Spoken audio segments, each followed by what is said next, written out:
Ele está tirando, pelo menos é o que parece na internet, ele está bem popular na internet, está indo até em programa de televisão, e é o que tudo indica, pelo menos o que os vídeos da internet mostram, é que ele está tirando risada dos fiéis em seus cultos, com piadinhas de humor entre um sermão e outro, Marcelo Mendes Filho. Pastor Cláudio Duarte.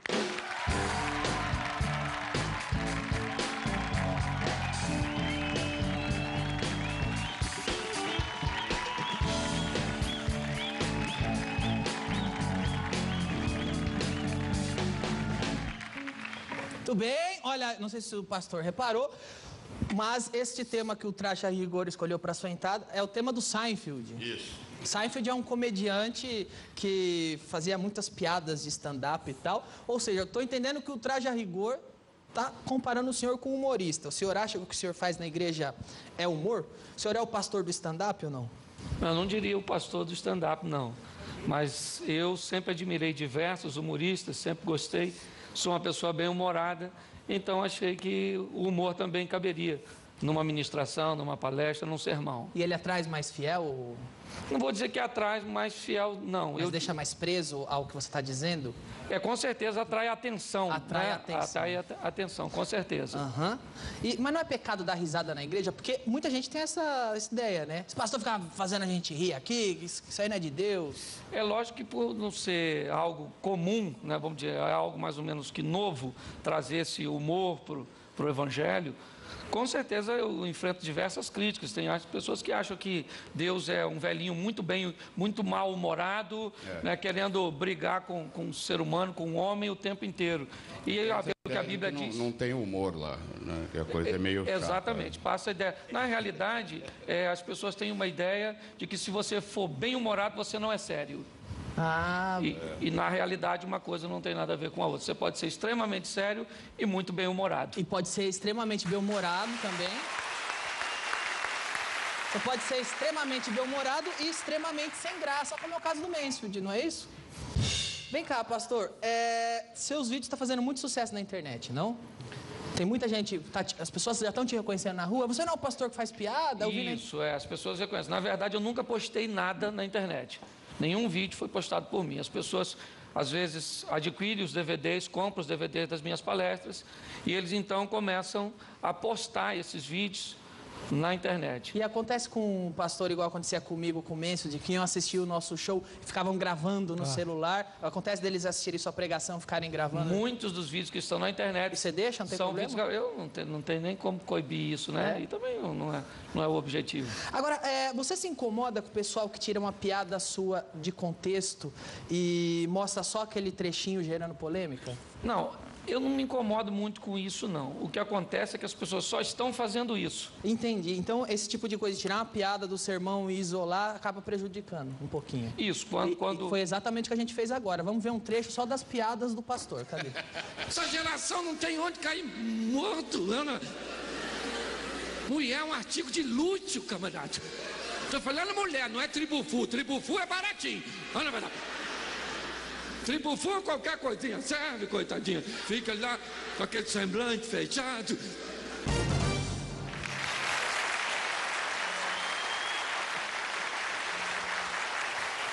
Eu acredito que isso chama um pouco a atenção, porque a Bíblia não é um livro muito engraçado. Quer dizer, no começo, até que tudo começa bem, mas no final, parece que está um apocalipse acontecendo.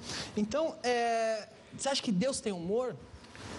Eu vejo um Deus muito bem-humorado. Quando eu me deparo com a Bíblia, em diversos, até porque o fundamento das minhas mensagens sempre vem na Bíblia. O princípio é bíblico. Às vezes o humor ele só vem para agregar algum valor, para, às vezes, atrair um pouco mais a atenção. Mas se você olhar para o Jardim do Éden e observar no início, né? Deus, onipresente, onisciente, onipotente, chega no Éden e diz: Adão, onde você está? Ele só pode estar brincando. Porque se ele não é onipotente, onipresente, onisciente, como é que ele está perguntando? Onde você está? É ou não é? Então, se você pegar diversos textos bíblicos, por exemplo, Jesus, ele está no Getsemane, aguarda do templo, vem prendê-lo, todo mundo naquela adrenalina, os discípulos com medo, e quando os guardas chegam, Jesus se aproxima dos guardas e diz: posso ajudar? Vocês estão procurando alguém? Então, se isso não é senso de humor, ele chega diante de um tanque onde está diversas pessoas doentes, ali tem um paralítico, ele se aproxima do paralítico e diz, você quer ficar são? Isso é uma pergunta, se você analisar, não, o que eu vim fazer aqui todo? Não, eu vim aqui de bobeira, só ver os outros ficar curados e eu vou para casa todo dia doente. Perfeito. Né? Aliás, é que tem uma coisa, uma piadinha que Jesus fez que só pegou bem porque ele era Jesus. Chegar para um aleijado e falar, levanta e anda. Mas se o cara não levanta e anda, ele tá ferrado. Isso é coisa que se fale para um cara desse e tal. Ele chama um cego, por exemplo, que chamava por ele desesperadamente, e quando o cego chega à presença dele, depois de inúmeros obstáculos vencidos, ele diz, o que você deseja que eu faça por você? O cego diria o quê? Eu queria um cão-guia, uma bengala magnética, sei lá, alguma coisa desse tipo, entendeu? Então, com certeza, eu vejo muito bom humor em Deus, em Jesus. Eu tenho essa visão bem-humorada. Se as pessoas vão concordar com isso ou não, tem uma frase de Chaplin que eu gosto muito. Se você tivesse acreditado nas minhas brincadeiras de dizer verdades, vocês teriam ouvido verdades que eu tenho em dizer, brincando. Muitas vezes eu falo como um palhaço, mas nunca desacreditei na seriedade das pessoas que ouvem. Então, esse é meu posicionamento. Você, o pastor recorreu ao humor para atrair a atenção ou já era meio comedião mesmo antes? Não, eu tive uma infância muito dolorosa, muito difícil, então me tornei muito introspectivo.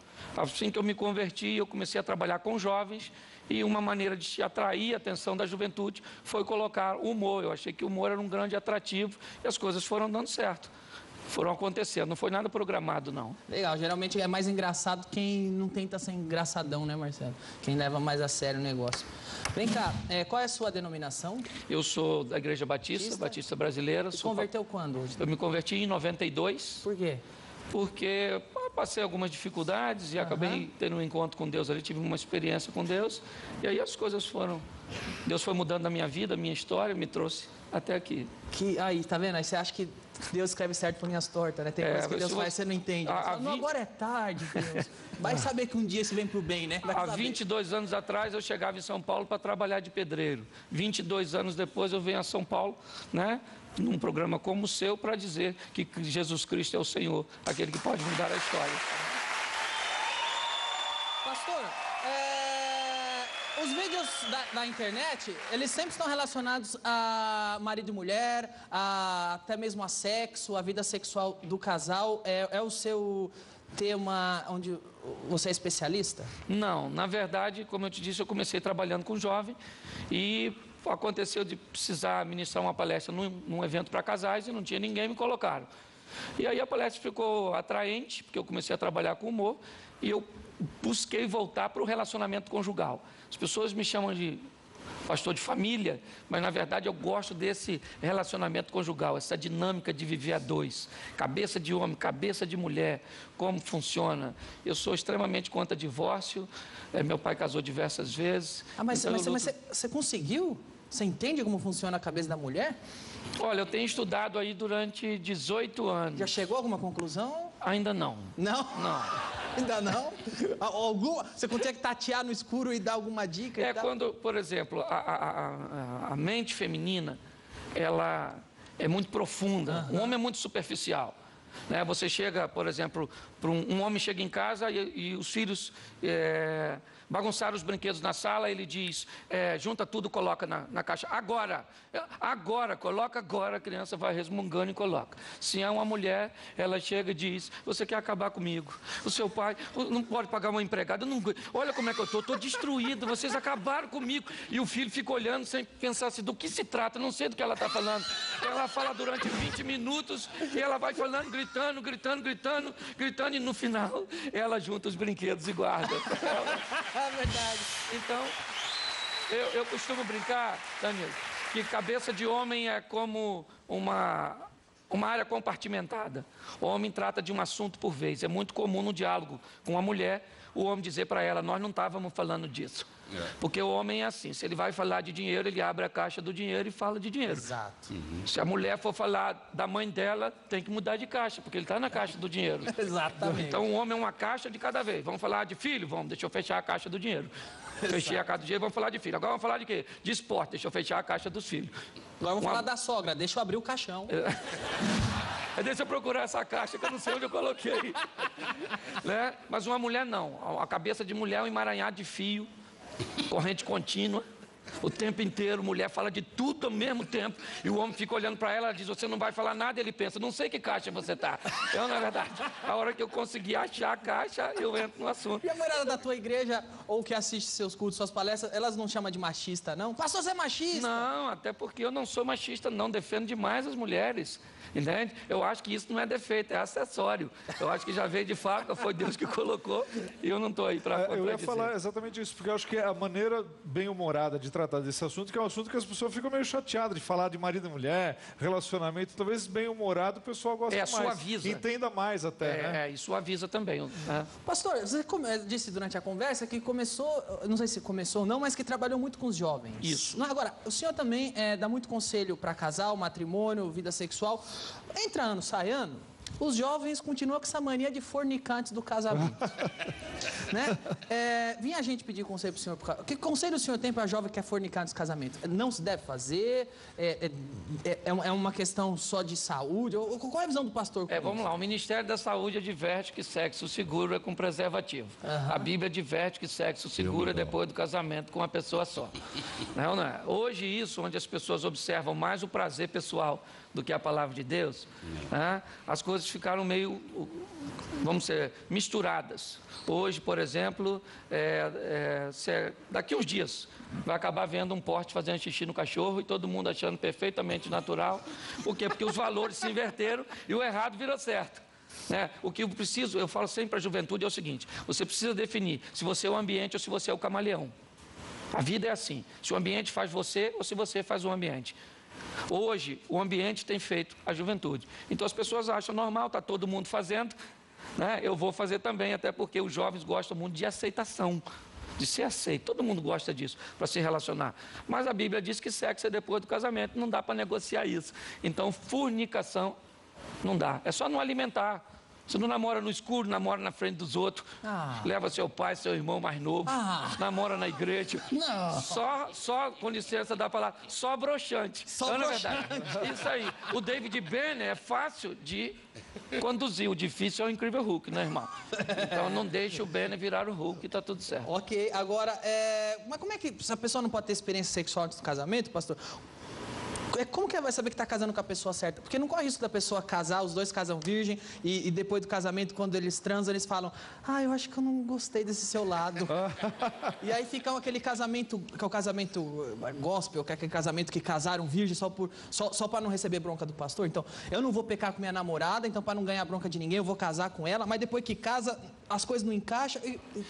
Mas não se pode ser um observar, prejuízo? por exemplo, a maioria das pessoas que se separam fizeram sexo antes do casamento. Quando as pessoas vêm falar, a primeira pergunta que eu faço é qual era a vida sexual de vocês? Não, nós já tínhamos uma vida. Então as pessoas, numa expressão vulgar, experimentaram antes da hora e mesmo experimentando, né, porque o grande vilão hoje não é o sexo, o grande vilão é a incompatibilidade de gênero. Entende? Esse que é o que mais separa casais hoje é a incompatibilidade. A gente não combina, não funciona, não... Entende? Mas o sexo é o terceiro. Primeiro vem a incompatibilidade de gênero, depois vem o dinheiro e depois o sexo. Então, quando o assunto é jovem, eu tenho que falar, porque não dá para eu negociar com isso, certo? Tem que aguardar até o casamento. O pastor, pelo que eu estou entendendo, o pastor então está aconselhando o Marcos Klein a, depois que casar, ter a sua primeira experiência sexual, o Klein. Ele é solteiro? Ele é solteiro e virgem. Eu sou casado, ele conhece minha mulher. Ele é solteiro. Respeita aqui, tá tendo uma entrevista. Corta o microfone dele, pelo amor de Deus. Corta o microfone dele. Pastor, eu sei que os jovens querem fornicar de casamento. Mas eu estou vendo até que o senhor está com o livro, a gente fala dele já. Eles querem fornicar no casamento. Mas o que a Bíblia, quem segue a Bíblia vai tentar fazer é não fazer isso. Certo. Não é? E talvez por isso eles achem um outro atalho para conseguir uma coisa parecida com sexo, que talvez não seja bem sexo. E é isso que eu vou perguntar para o senhor agora, através do nosso joguinho Peca ou Não Peca? Peca ou não peca? Vamos lá, pastor. Eu quero saber se peca ou não peca. Primeira dúvida, a pessoa que antes do casamento canta no karaokê. Ela peca ou não peca? Peca. Peca. Peca. Não pode cantar com o microfone. Não pode. Não pode cantar, peca. Depois de casado? Eu prefiro não responder. Tá ok. Quem joga um dadinho? Peca ou não peca? Antes do casamento? Antes do casamento. Peca. Peca. Peca. Não pode nem jogar um dadinho antes do casamento. Depende de onde caiu o número, é perigoso demais, então é melhor não brincar com dado. A que distância se deve ficar do abismo? Quanto mais longe, melhor. Quem faz 3-0, peca ou não peca? Peca. Peca, eu até já falei isso, porque ninguém é capaz de fazer isso pensando num pé de couve. É ou não é verdade? Ok. Ou você tem que imaginar alguém para pensar. Ok. Eu não sei como falar isso, pastor. Pode ficar à vontade que eu respondo. Transar na bunda, peca ou não peca? Peca. Peca? Peca. Mesmo casado? Mesmo casado. Ok. O Márcio Ribeiro, um comediante amigo nosso faleceu esse ano, pouco antes de falecer, esteve no programa e ensinou o público do programa a fazer um brinquedinho. Eu vou mostrar o brinquedinho que ele ensinou a fazer e depois você me diz se quem usar o brinquedinho peca ou não pega. Vamos lá? Peca ou não peca? Nós vamos fazer uma experiência agora para pessoas grandinhas. Você pega uma lata de cerveja, você põe... Uma esponja. Uma esponja. Que legal. Isso aqui vai ficar assim. Com a boca melhor, né? Que é isso, tio Márcio? Qual é o nome? Vamos lá, o nosso amigo Márcio Ribeiro ensinou a fazer aquele brinquedinho. Pastor Cláudio, brincar com aquilo, peca ou não peca? Com certeza peca. Peca também. Peca. Mas não é um ser humano, é uma lata, mesmo assim? O problema é o seguinte, é a mente da pessoa. Hoje, por exemplo, essa sensualidade está bombardeando todo mundo. Então está tudo precoce demais, ninguém hoje fica grávida uma adolescente por minuto no Brasil. Grande parte delas, né, são mães solteiras, até porque adolescentes, o garoto que engravidou não tem condições de manter. Então, olha para onde a sociedade está caminhando. Então, o que a gente busca é trazer um equilíbrio sexual. Hoje vai vender sapato para uma mulher pelada, perfume para uma mulher pelada. Você abre uma revista, uma mulher pelada. Você vai ler a Bíblia online, de repente aparece lá a foto de uma mulher pelada. Ainda escrito, clique aqui. Não é verdade? Eu imagino uma pessoa casada que sai na rua, outdoor, mulher pelada, não? Pega o ônibus, cartaz de mulher pelada, né? Tá no ponto de ônibus, cartaz de mulher, chega em casa, fala agora pra mulher e fala, amor, vou dar um rolê na rua de novo. Você me falou que tem homem fruta, mulher fruta, é homem banana e mulher abacaxi? Foi uma mensagem que eu fiz sobre homem banana, mulher abacaxi. O que seria isso? Foi uma passagem bíblica que eu peguei um homem banana, um homem que a mulher mandava nele, um homem tá igual o mico leão dourado, para ver só em cativeiro. É uma espécie de extinção, daqui um dia vamos chegar aí no museu alguém vai falar aquilo ali é um tiranossauro rex e logo depois vai ter um homem em pé porque está difícil de ver homem, ou não é? Então eu simplesmente fiz uma analogia dos homens bananas, que não tomam decisões, que não tomam atitude, que deixaram as coisas se inverterem, e mulheres difíceis de descascar, mulheres ruins. A Bíblia diz que tem ocasião que é melhor você morar no deserto do que com determinadas mulheres. Foi uma brincadeira, uma analogia que eu fiz, né, dessas duas frutas com comportamento feminino e masculino. O senhor disse no início da entrevista que acha que a mulher pensa assim porque foi Deus que fez e tal, e que é um acessório. Mas por que hoje o sábio é casar tendo uma certa estabilidade, não é? Certo. E isso às vezes acontece depois dos 20 e tantos anos. Mas então por que o jovem com 18 anos já tem a vontade louca de transar com a e mas isso é fisiológico, né? Mas não foi Deus que fez também essa vontade da gente? Lógico, mas a vontade é sadia. O problema é o seguinte, é que economicamente, como você falou, o camarada não tem nem como se manter, certo? Uma mulher bonita custa caro. Uma mulher legal, você precisa. Se você vai casar, o relacionamento a 2 já é difícil. Imagine a 10. Você vai casar para morar na casa dos outros. Pensa, vai fazer sexo como? Sai do banheiro igual um bandido. Abre a porta, não pode ter nenhuma sonoplastia no ato sexual, senão vai acordar os outros. Então, Eu sei do que você está falando, pastor, porque eu cresci num quarto e sala em Santo André. Então, não é só questão de pecado, não. É uma questão de estrutura, realmente. Só que hoje é o que eu estou te dizendo. Hoje uma garota que era para estar brincando de boneca, está com a criança no colo. Isso não é um princípio bíblico apenas, não. Isso é uma questão moral. Uma questão, ele não tem condições, não tem. Estou vendo o livro na mão do pastor, eu falei que ia falar dele. Sexualidade, muito obrigado, sem censura. Sem censura mesmo?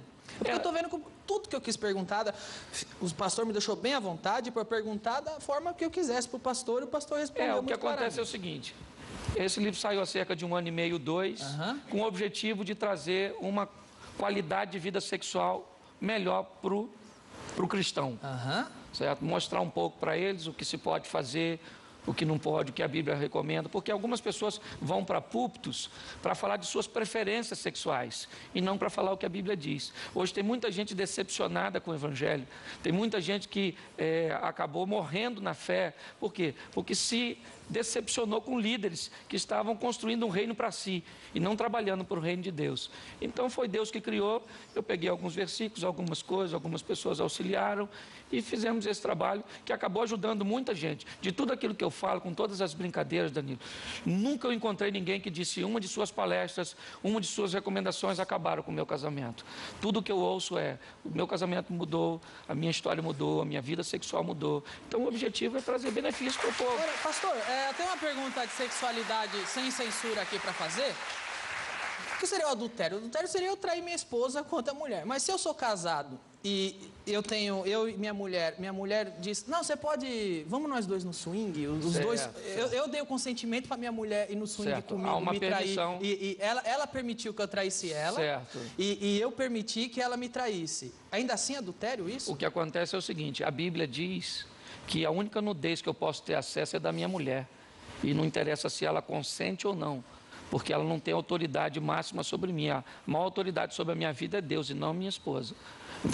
Então eu acho que isso é uma coisa que deveria ser conversada previamente. Por isso que eu acho que a coisa mais importante no relacionamento, mais do que o sexo, é o diálogo. O Danilo ficar olhando, por exemplo, a minha revista, acho que não. Olha, não deixe os jovens da sua igreja ver isso, tá, pastor? Isso aqui é horrível, tá bom? Pastor, agora, você tem um conselho para lidar com TPM? Rapaz, TPM é um negócio complicado. Eu daria um versículo bíblico para TPM. Fugir da aparência do mal. A mulher está com TPM, deixa ela quietinha. Na verdade, vai embora, vai dormir, vai jogar tênis, futebol, vai fazer alguma coisa e deixa esse negócio passar, porque como é que vai fazer? Alguns homens acham que isso é besteira, mas alguns deveriam simular um dia uma menstruação. Então, só para entender, só a menstruação em si, pegar um absorvente, colar em si, andar com aquilo de 5 a 7 dias colado. Tá certo. Talvez ele ia entender um pouco, né? Que isso se dá, e ainda se dá o luxo de não poder usar um OB. Pastor, foi muito legal ter o senhor aqui. Muito obrigado por vir. Pastor Cláudio Duarte, foi um prazer recebê-lo. Prazer foi meu. Muito obrigado por vir. Obrigado.